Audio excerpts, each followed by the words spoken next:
Hey guys, AJ with Relentless Racing. Welcome back to the channel.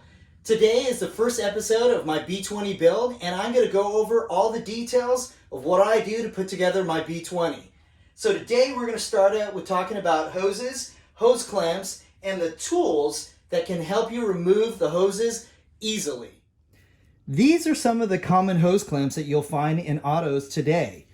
This right here is a very standard hose clamp, which is also known as a worm drive. This is what's called a T-bolt clamp.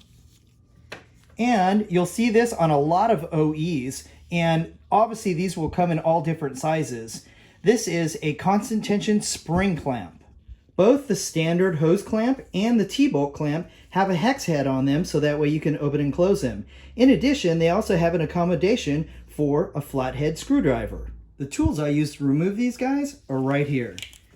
We have a common flathead screwdriver, and my favorite are these nut drivers. These are the three common sizes that I typically use: 7mm, 8mm, and 1/4 inch. And then sometimes if it's far away or if it's in a compromised position, I'll use a 1/4 inch ratchet setup. And sometimes, if things get a little crazy, I'll use a universal socket like this. For the constant spring tension clamp, I have a few tools to show you. Most people use these two types of pliers to remove constant spring tension clamps. These are needle nose pliers and some adjustable pliers. But actually, the correct tool is this guy right here. This is actually a hose clamp plier made by Civic.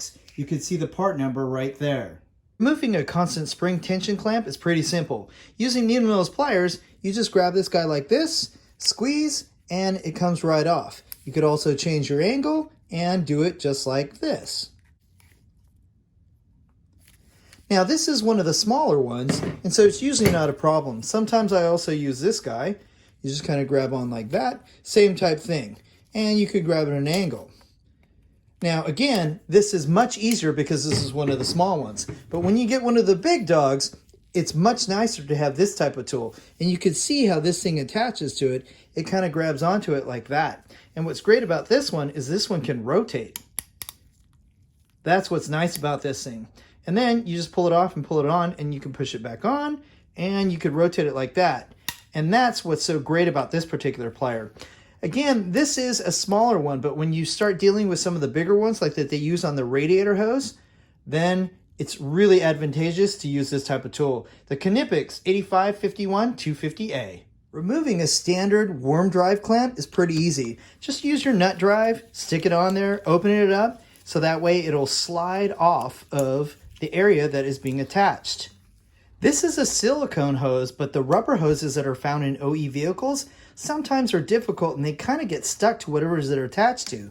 So I'll take my adjustable pliers, grab it like this, and I'll do this twisting action like this to break the adhesion between the rubber hose and whatever it is that they were attached to. Another method to remove the hose is using a hose removal tool. I got this one from Harbor Freight, and they're pretty cheap. I think they're like $2 or $3. And what's great about this thing is it doesn't really mess up the outside and it doesn't tear up the hose. So how it works is you have to be really careful with this thing. You'll shove this sharp end inside right in between here. And you got to make sure you don't miss because you could go whack. So be careful when you shove this thing in here, shove it in like this.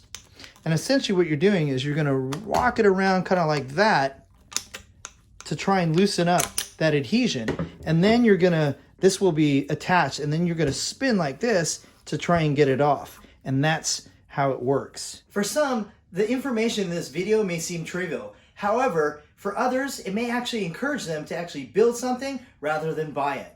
In my next episode, I'm going to show you everything you need to know how to get your B20 down to this state. This block has nothing else you could take off of it, and it is completely stripped and it's ready to go to the machine shop. You don't want to miss next episode, so stay tuned.